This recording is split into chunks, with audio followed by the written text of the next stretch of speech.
Palestine has a lot of dark, creepy fairy tales about ghouls, and this one's especially spooky. It's called the Old Woman Ghouleh, and that's like the female version of a ghoul. The son of a king and queen marries the daughter of the king's vizier, and on their wedding day, when the bride is sitting there receiving congratulations, this random old woman comes up to her and she's like, "Hey, I don't have any money, but I would like you to take these glass bracelets as a gift on your wedding day." And at midnight, she returns, and when everyone's asleep, she whispers at the door, "Glass bracelets, let me in." The bracelets leave the girl's wrists and like go down to the door and let the old woman in. And she comes in and wakes up the bride and whispers, "Hey, your father has just died. Don't wake up your husband. Come with me. It's an emergency." Like exactly what we were warned about with stranger danger as children. The girl immediately goes with her. The old woman leads her to this cave where she's met by a small ghoulah and a big ghoul, presumably her husband and daughter, and they take away all her clothes and jewelry and devour her. Just eat her up.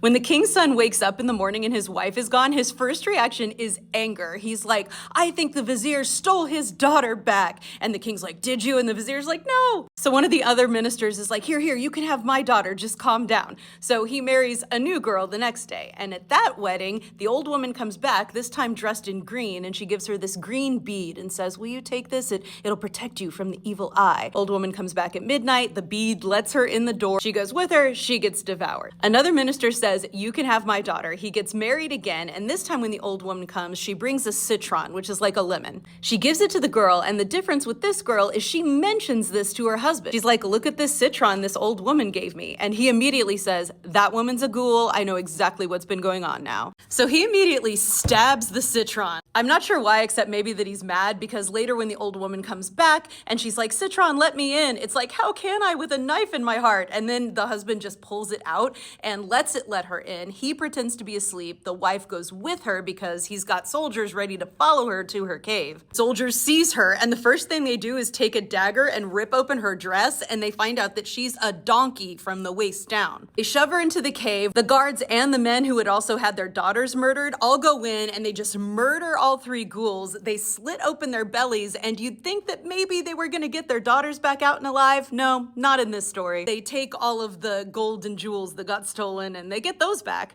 The end. In the afterword of this section of the book, the author talks about how interesting this is for the bride. She is so passive and has so little power in this culture at this time that really everyone's a stranger to her, even her husband. She's super vulnerable. She doesn't know who's a friend and who's an enemy, and she has to place her trust in her husband to protect her. But with the third bride, her communication and trust in her husband ends up enabling them to have a relationship together that saves her and will hopefully help them to overcome obstacles in the future.